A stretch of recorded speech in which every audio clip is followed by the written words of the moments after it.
हम देख रहे थे प्रभुपाद जी से पूछा गया था कि वो कौन सी बुक से लेक्चर देने वाले नेक्स्ट वीक। तो किसी बुक का नाम भी बताया गया था।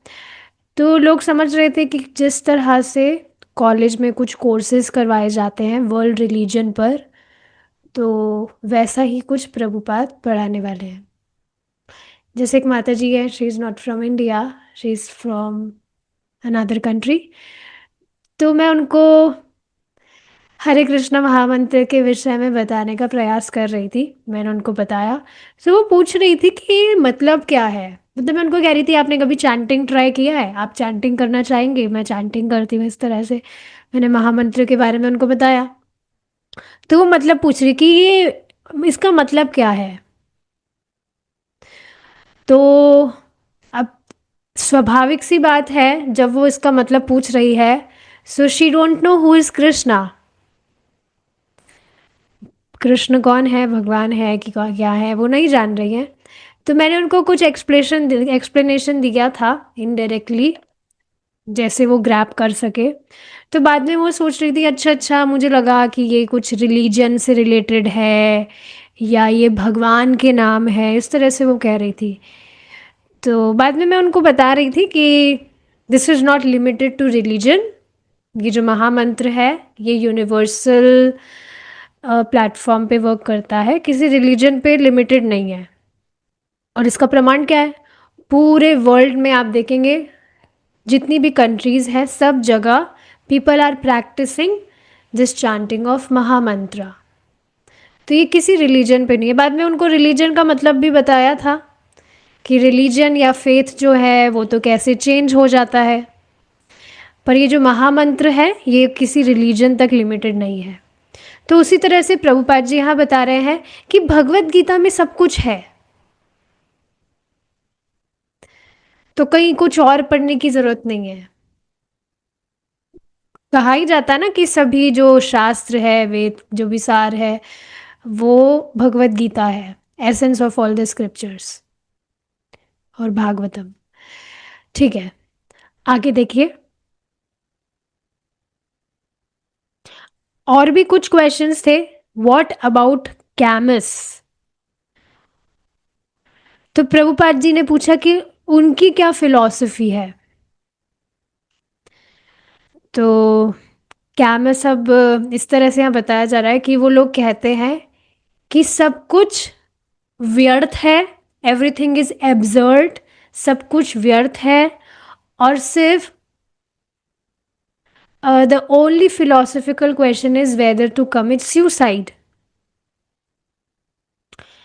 तो इसका अर्थ क्या है कि सभी कुछ उन व्यक्ति के लिए जो ये जो फिलॉसफी बताते हैं उनके लिए सभी कुछ व्यर्थ है, ये जो भौतिक जगत है ये व्यर्थ है। एब्जर्ड का मतलब आप समझ लीजिए जो जिसका अस्तित्व ही ना हो, व्यर्थ का जिसका अस्तित्व ही ना हो। लेकिन ऐसा नहीं है, there is a spiritual world beyond this one, that means he does not know the soul can not be killed. तो देखिए इस बात को समझिए, जैसे बताया ही जाता है ये बात कि अ, सत असत की बात की जाती है। सत मतलब कि जो सच है, जो शाश्वत है। असत का मतलब जो शाश्वत नहीं है, यानी कि सच नहीं है। लेकिन इसका अर्थ ये समझना चाहिए कि ऐसा नहीं है कि ये भौतिक जगत है ही नहीं, हम यहाँ पर सपना देख रहे हैं। भौतिक जगत है, पर यह बात है कि वह शाश्वत नहीं है। तो आप देखेंगे काफ़ी बार शास्त्रों में ऐसी कुछ बात भी बताई जाती है जिसका अर्थ लोग अपनी स्पेकुलेशन के अकॉर्डिंग ही कुछ और समझ लेते हैं, जो कि बिल्कुल गलत होता है। जैसे एक एग्जांपल यहाँ पर ये भौतिक जगत के विषय में बताया जा रहा है, असत के विषय में। ऐसा नहीं है कि भौतिक जगत है नहीं, पर वह शाश्वत नहीं है, हमेशा के लिए नहीं है। Okay, adherents of various thinkers approached him. What about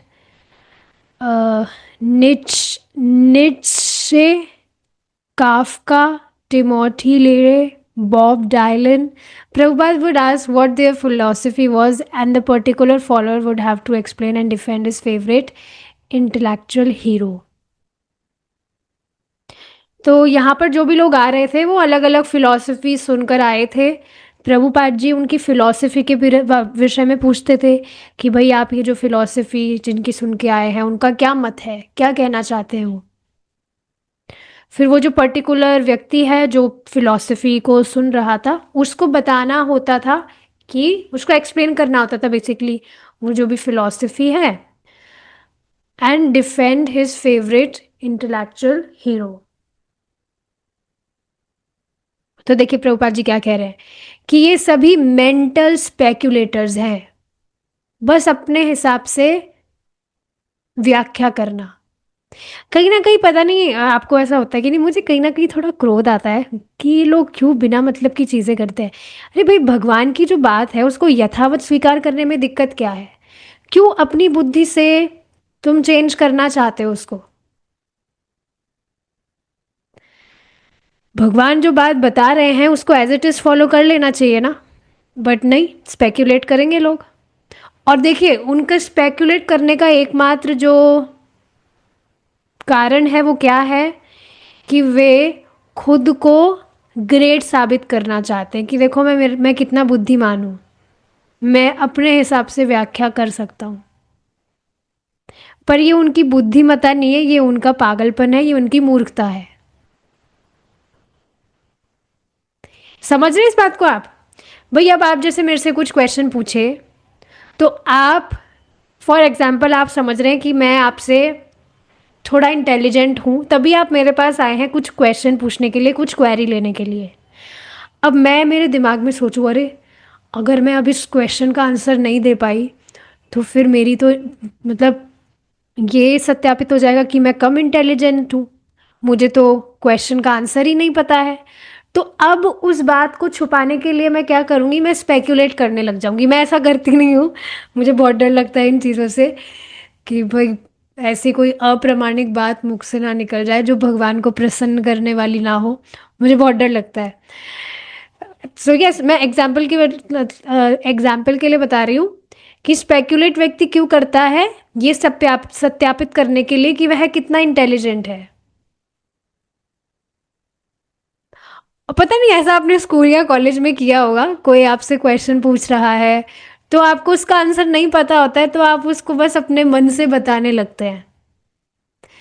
तो यहाँ शास्त्र फिलॉसफी में मन का खेल नहीं चलता है, एज इट इज बात बोलना बहुत ज़रूरी है, very very important.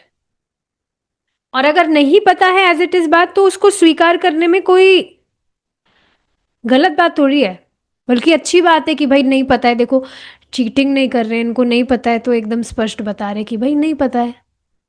So yes Prabhupada would say that they are all mental speculators. यहाँ इस भौतिक जगत में हम सभी बद्ध आत्मा है, तो तुम्हारा जो ज्ञान है वह इम्परफेक्ट है।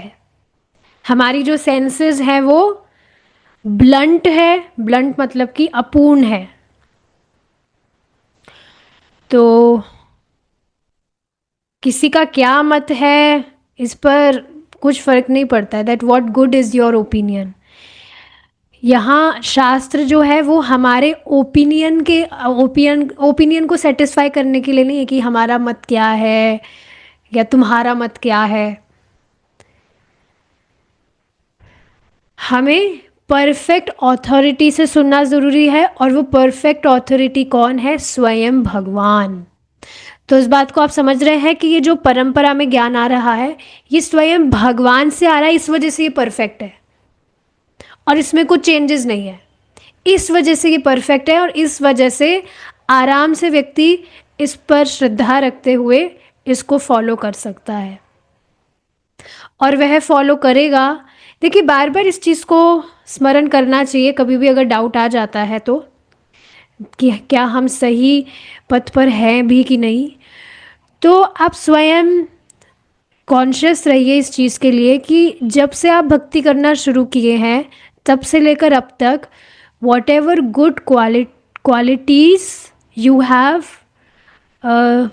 रिसीव्ड, मतलब जो भी अच्छी आदतें आप में आ गई हैं,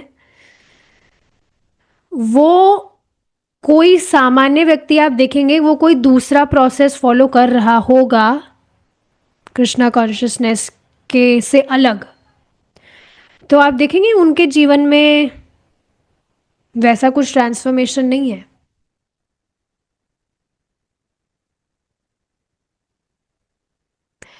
तो ये बिल्कुल इजी चीज़ नहीं है। जैसे मैं इस पर विचार कर रही थी कि कोई व्यक्ति हमें बाहर से दिख सकता है कि वह बहुत अच्छा है, पर अगर अंदर से जाना जाए तो उसमें ऐसे कुछ दुर्गुण है, मैं अभक्त की बात कर रही हूँ, उसमें ऐसे कुछ दुर्गुण है ही, हो सकते नहीं है ही, जो हमें नहीं दिख रहे हैं। सबसे बड़ा दुर्गुण तो यही है कि वो भगवान का भक्त नहीं है, भगवान की भक्ति नहीं कर रहा है।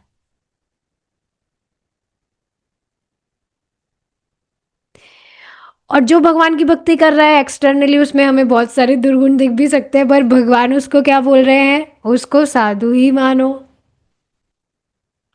तो ये सारी चीजें हैं। तो ठीक है, ये बहुत ज़रूरी है कि हम परफेक्ट अथॉरिटी से सुने, और वे परफेक्ट अथॉरिटी है स्वयं भगवान।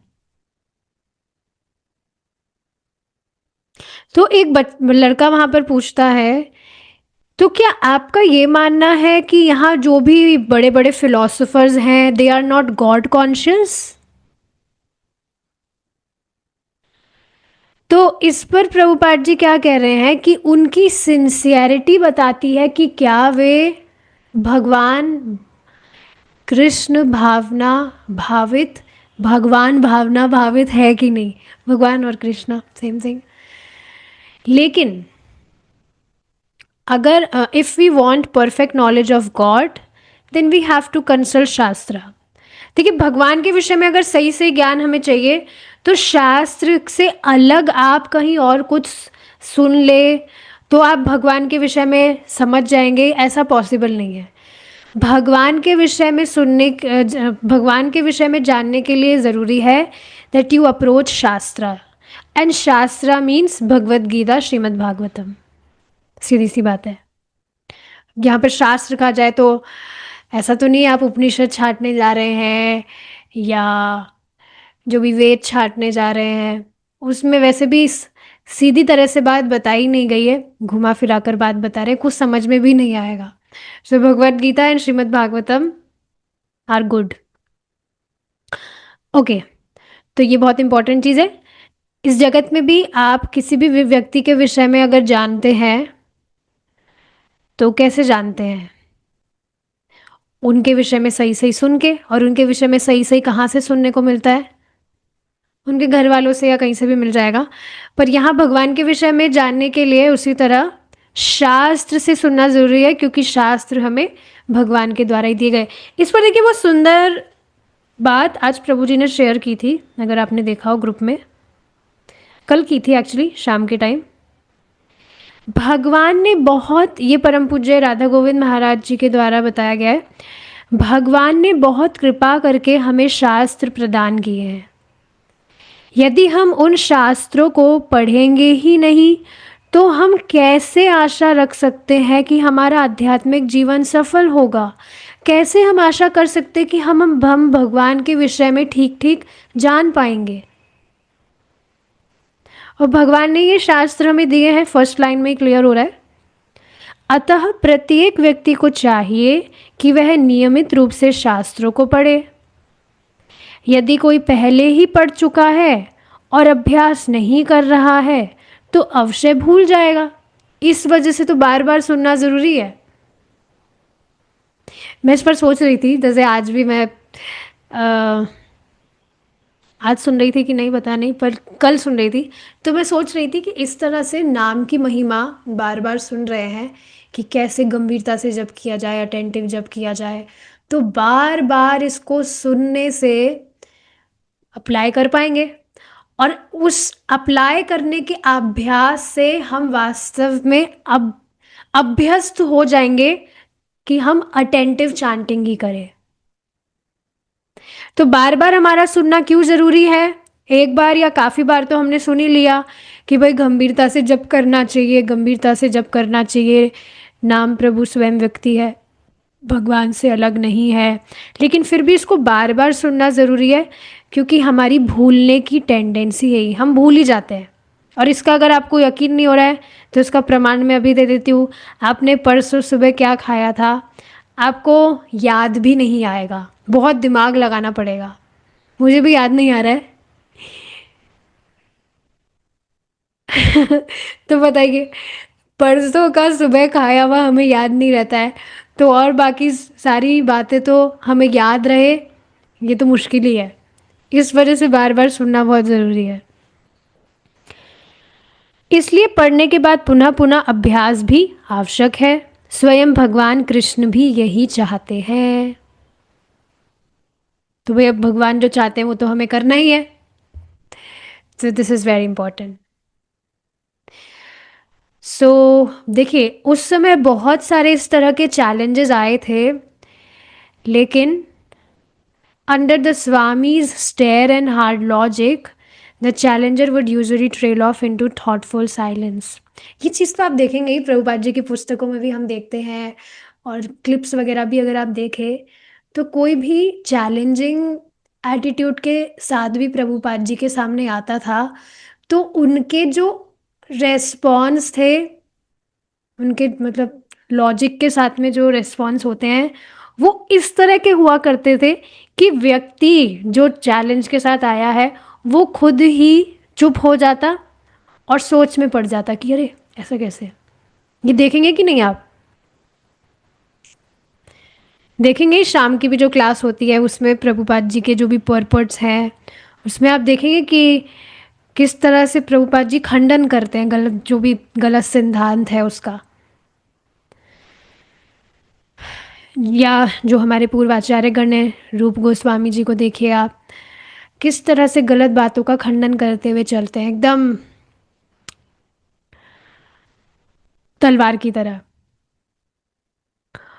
और इस तरह से देखिए, भक्तों को भी इस तरह प्रयास करना चाहिए। प्रभुपाद जी स्वयं इस बात को कहते हैं कि स्पेशली भगवत गीता तो जैसे एक लॉयर को सारे जो भी उनके होते हैं ना, कि जो भी उनके वो क्या बोलते हैं उसको, मुझे याद नहीं आ रहा, कि कौन सा लॉ कहाँ पर होता है, किस व्यक्ति ने कुछ किया है तो किस लॉ के आधारित उसको ऐसा होगा वैसे होगा, उस तरह से भगवत गीता भक्तों को याद रहनी चाहिए। यस माता जी, आपको याद है? बताइए। धारा बोलते माता जी उसको, धारा धारा ही बोलते हैं। यस यस, धारा। धारा। यस। तो अ, जो भी लॉ की धारा है, आप जिस तरह से बता रहे हैं कि इस धारा के आधारित व्यक्ति को ये प्राप्त हो, ये मतलब दंड मिलना चाहिए या ये सज़ा मिलनी चाहिए, मतलब बेसिकली मैं बताना क्या चाह रही हूँ कि उनको अच्छे से याद रहता है कि किस धारा के अकॉर्डिंग क्या व्यक्ति को फॉलो करना है या जो भी उसको दंड मिलेगा। उस तरह से भक्तों को भगवत गीता याद रहनी चाहिए कि कोई बात अगर बताई जा रही है तो उसका खंडन करने के लिए आप तुरंत भगवत गीता से श्लोक कोट कर दें। तो उसके लिए एक्टिव लिसनिंग बहुत ज़रूरी है, अभ्यास ज़रूरी है। जैसे सोचिए ना, कोई व्यक्ति कह रहा है कि भगवान कृष्ण ही भगवान है, हम कैसे माने, तो तुरंत आप कर दीजिए कोट जिसमें भगवान कह रहे हैं कि अहम बीज पिता, इस तरह से भगवान बता रहे हैं, मुझे भी याद नहीं है मैं पर I am striving to do that. इस तरह से भगवत गीता भक्तों को याद होनी चाहिए कि तुरंत सामने वाले का कुछ डाउट है, तुरंत आपने कोट कर दिया जैसे प्रभु जी कर देते हैं। मुझे तो सच में बहुत एस्टॉनिशिंग लगता है प्रभु जी का ये जो है वे। तुरंत कुछ भी भक्त कुछ भी उटपटांग कुछ भी बोल रहा है, कोई भी व्यक्ति या, तो तुरंत वे शास्त्र से कोट कर देते हैं। ऐसे और भी भक्त हैं जो है प्रचारक, तो इस तरह से होना चाहिए। अब इसमें स्ट्रेस मत लीजिएगा कि अरे अरे माता जी ने बताया कि याद होना चाहिए तो आज से ही हम, ऐसा नहीं, मतलब ये अभ्यास से हो जाता है। स्पेशली ऐसा आप कर सकते हैं, प्रभु जी जो बार बार श्लोक कोट करते रहते हैं, आप देखेंगे बार बार कुछ ऐसे श्लोक है जो प्रभु जी कोट करते रहते हैं, तो उनको नोट करके कम से कम उनको समझ लेना चाहिए, क्योंकि ये बातें रिपीट होती रहती है, तो एटलीस्ट ऐसा कर लेना चाहिए। ठीक है। तो चैलेंजेस जो भी थे, पर प्रभुपाद जी की जो फिलॉसफी थी दैट वाज वेरी स्ट्रांग, तो लोग चुप हो जाते थे बेचारे। अच्छा, अब आगे व्यक्ति पूछते हैं कि क्या चाइना का जो आध्यात्मिक ज्ञान है क्या वो एडवांस है? तो प्रभुपाद कुछ बार जवाब ना देकर एक अजीब सा फेस बनाते थे, एक फेस से एक्सप्रेशन देते थे, जिससे सामने वाले को समझ आता आ जाता था कि वो फालतू का प्रश्न कर रहा है। उसके प्रश्न का कोई लॉज मतलब नहीं है जो भी वो बोल रहा है। तो फिर कोई आगे जाके कोई व्यक्ति कभी कहता कि मैं वेदांत का फॉलोअर हूँ, तो प्रभुपाद इस पर पूछते कि क्या आपको वेदांत का अर्थ पता है? वेदांत सूत्र का पहला इस यहाँ पे लिख रहा है what is the first aphorism of Vedanta Sutra. क्या आपको पता है कि वेदांत सूत्र का जो सबसे पहले, एक बार इस वर्ड का मतलब देख लेते हैं हम। हाँ, सबसे पहले उसका सूत्र क्या है, वेदांत का सबसे मतलब इम्पोर्टेंट चीज क्या है, क्या आपको पता है? तो वो व्यक्ति कहते हैं नहीं। तो कैसे आप वेदांत कह सकते हैं? बहुत सुंदर बात है, जैसे कोई व्यक्ति भगवत गीता के विषय में कुछ भी उटपटांग बोल रहा है, तो आप उसको पूछिए क्या भगवत गीता पढ़ के आए हो? वो बोलेगा चलिए, उसने स्पेकुलेट करने के लिए बोल दिया हाँ पढ़ के आऊँ, उससे सबसे पहला प्रश्न आप पूछिए अच्छा बताओ भगवत गीता में श्लोक कितने हैं? वो बिल्कुल गलत जवाब ही देगा, बिल्कुल पक्की बात है। मैंने एक रील देखा था अभी, गीता जयंती जब शुरू होने वाली थी, तो उसमें पूछा था, तो वो व्यक्ति बोले भगवत गीता में 142 श्लोक है। और उनको तो चैप्टर भी नहीं पता था कितने चैप्टर है, 12 चैप्टर बता रहे थे। लोगों को इतना भी नहीं पता है और वो कह रहे हैं कि भगवत गीता पढ़ के आए। तो उसी तरह से प्रभुपाद जी कह रहे हैं फिर कैसे तुम वेदांत बोल सकते हो? वेदैश्च सर्वैर अहम एव वेद। कृष्ण कह रहे हैं कि वेदांत का जो गोल है वे कृष्ण है। तो अगर आप वेदांतिस्ट है तो आपको कृष्णा कॉन्शियस होना चाहिए, कृष्ण भावना भावित होना चाहिए आपको। फिर कोई व्यक्ति कहता अच्छा बुद्धा के विषय में क्या कहना? तो प्रभुपाद जी कहते क्या तुम उनको फॉलो करते हो? तो वो कहते नहीं। No you just talk. तो फिर तुम सब तुम लोग मतलब बातें ही करते हो, आप लोग सब बातें ही करते हो, आप फॉलो क्यों नहीं करते हैं? आप कृष्ण को फॉलो करिए, आप क्राइस्ट को फॉलो करिए, आप बुद्धा को फॉलो करिए, सिर्फ बातें मत करिए। You should follow. This sounds the same as Christianity, how is it any different? तो देखिए, अब इसको प्रभुपाद जी समझाएंगे कि जो एसेंस है, जो भी व्यक्ति कुछ भी स्पिरिचुअल एक्टिविटी कर रहा है, स्पिरिचुअल डिवोशनल प्रैक्टिसेस कर रहा है, उसका एसेंस क्या है कि वह उसको आना चाहिए कि वह भगवान से प्रेम करे। देखिए यहाँ बताया जा रहा है it is the same love of God. Christian कौन है, कौन फॉलो करता है? बाइबल सिखाती है thou shall not kill, you should not kill. आपको हिंसा नहीं करनी चाहिए, मारना नहीं चाहिए। पर आप देखिए पूरे विश्व में क्या हो रहा है, क्रिश्चियन लोग जो हैं वो एक्सपर्ट है मारने में। बाइबल तो ये इंस्ट्रक्शन दे रही है कि आपको किल मतलब मारना नहीं चाहिए, हिंसा नहीं करनी चाहिए, लेकिन क्रिश्चियंस ही सबसे ज़्यादा एक्सपर्ट है इन सब मामलों में। तो फिर लोगों को पता क्या है? क्या आपको पता है इस विषय में?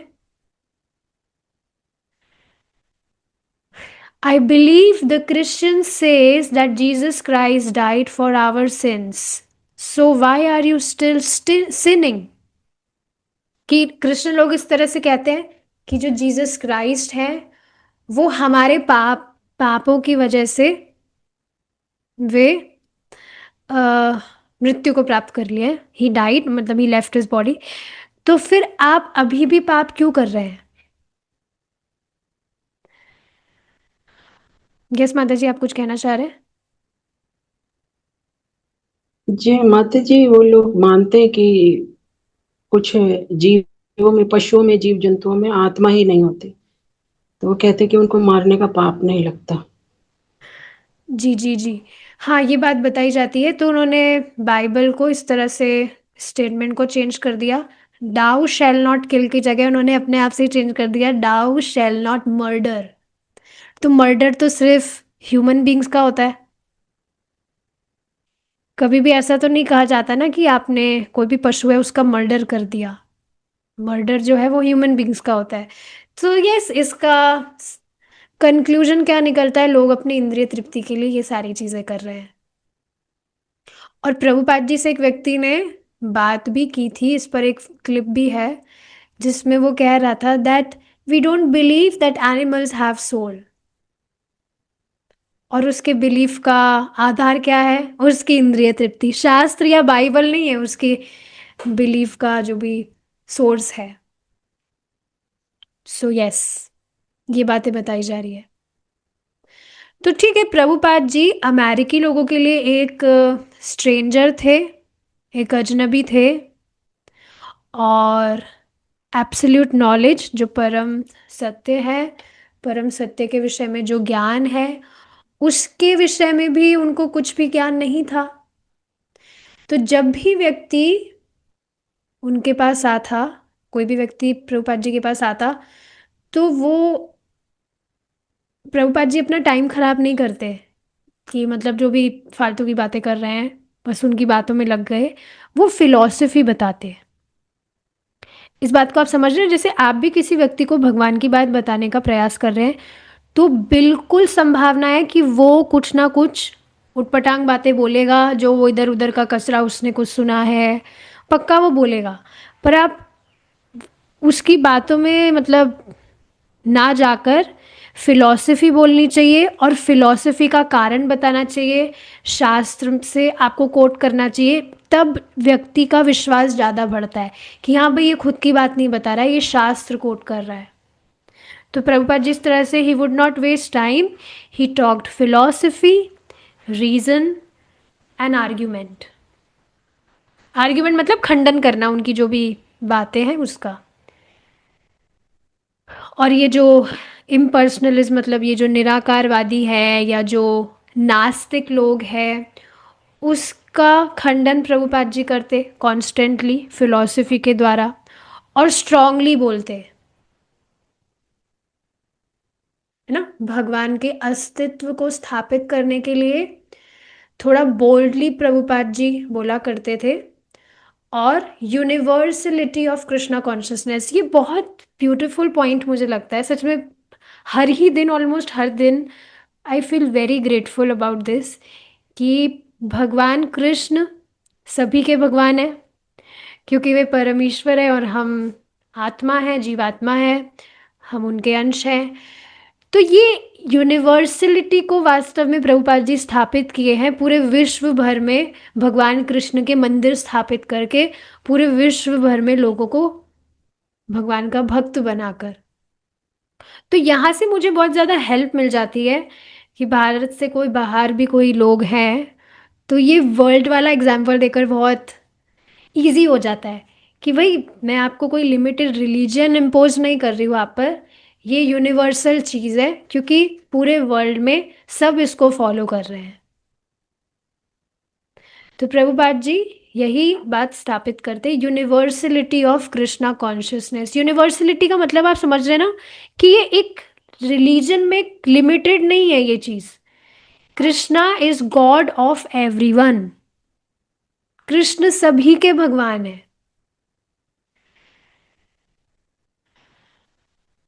तो इस तरह से प्रभुपाद जी बताया करते थे, दिन रात अलग अलग क्वेश्चंस का आंसर दिया करते थे और फिलॉसफीज बताया करते थे। वे लोगों को सुना भी करते थे। He heard a wide range of local testimonies, मतलब लोगों की स्टोरीज भी सुना करते उनका। अ, मतलब उनको समझने के लिए कि किस तरह से लोग समझते हैं, किस लोगों से उनकी ग्रैब करने की कितनी पावर है। ये बात आप समझ रहे हैं, सामने वाले को आप कितना डोज दे सकते हैं, उसके लिए ज़रूरी है कि आप जाने कि वह कर क्या रहा है। जैसे कि माता जी से मैंने पूछा था कि अ, मैं बता देती हूँ, जिन्होंने पूछा था ना कि हरे कृष्ण महामंत्र का मतलब क्या है, वो माता जी इज़राइल से है। तो अब देखिए, इज़राइल में जो लोग होते हैं दे आर मोस्टली मुस्लिम्स। तो कृष्ण को तो जानते हैं तो बहुत दूर की बात है, they don't know who is Krishna. और भगवान यहाँ पर भी आप देखिए ना, यहाँ इंडिया में भी जो मुस्लिम है वो ऐसा कहाँ मानते कि भगवान का कोई रूप है। उन लोगों का यही मानना होता है कि भगवान एक निशान है, गॉड इज अ सिंबल। जबकि उनके जो भी उनका जो स्क्रिप्चर होता है उसमें भगवान के 100 गुण है, जिसमें बताया जा रहा है कि Allah is great, Allah is very beautiful, और मतलब अलग अलग गुण बताए जा रहे हैं। तो भाई ये गुण किसी सिंबल के तो नहीं होते हैं, ये गुण तो किसी व्यक्ति के होते हैं। एनीवेज, ये बात लोगों के लिए समझना थोड़ी मुश्किल है। तो ये बात यहाँ मैं बताना चाह रही हूँ कि उनकी कॉन्शियसनेस के अकॉर्डिंग उन्हें बतानी होती है भगवान की बात। तो अब मैंने एक माता जी से पूछा था कि मैं उनको क्या दूँ उनसे आइडिया लेने के लिए। तो वो बड़ी कमाल की है। वो बताने लगी कि आप उनको बताइए कि कृष्ण कौन है, भगवान की अंत मतलब सब कुछ जो डीप फिलॉसफी है, कि श्रीमती राधा रानी भगवान की अंतरंगा शक्ति है, हम यहाँ सफ़र कर रहे हैं इस वजह से हम भगवान का अनुभव नहीं कर पा रहे हैं। हमारे जो पूर्वाचार्य रहे हैं उनका देखिए कैसे कैसे वो अनुभव कर रहे हैं, क्योंकि वे शुद्ध हैं, उनकी चेतना शुद्ध है।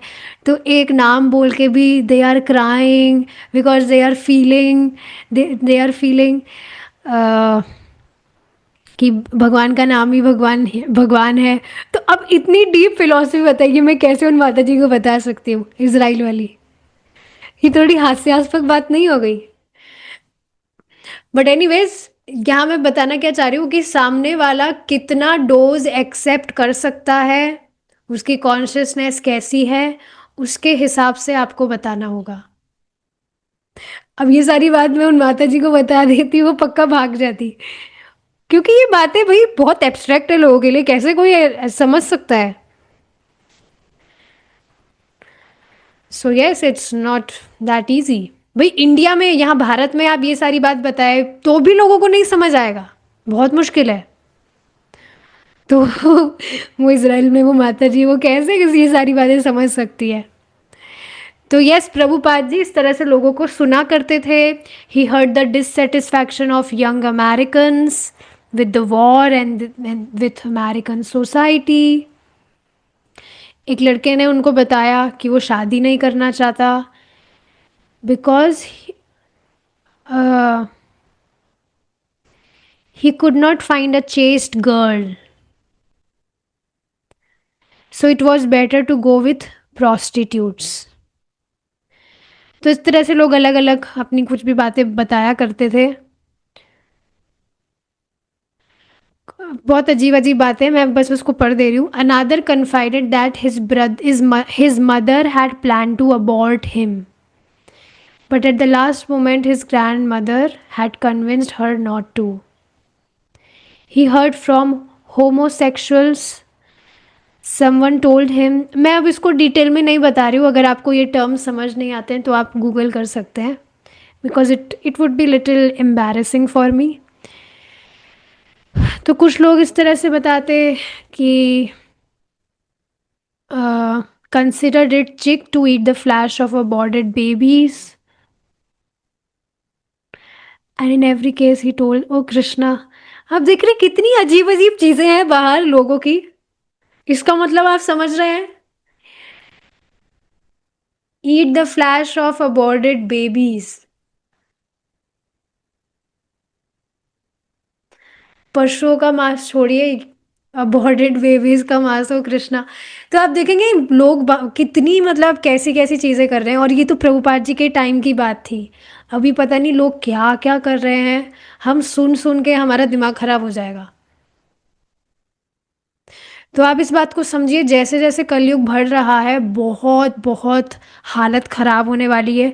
हम पर सच में भगवान की बहुत असीम कृपा है, प्रभुपाद जी की बहुत असीम कृपा है. सही टाइम पर, सही टाइम ही समझिए इसको, क्योंकि भगवान का जो प्लानिंग होती है, भगवान का जो अरेंजमेंट होता है वो सब सही होता है, परफेक्ट होता है. सही टाइम पर भक्ति के विषय में पता लगकर भक्ति करके हम भगवान के धाम लौट जाएंगे. आगे आने वाला जो टाइम है वो बहुत हॉरिबल होने वाला है. ठीक है, अब आगे का जो डिस्कशन है हम कल कंटिन्यू करेंगे, टाइम क्योंकि ज़्यादा हो गया है. Okay, will stop here now. Thank you so much for your time. Hare Krishna. Srila Prabhupada की जय.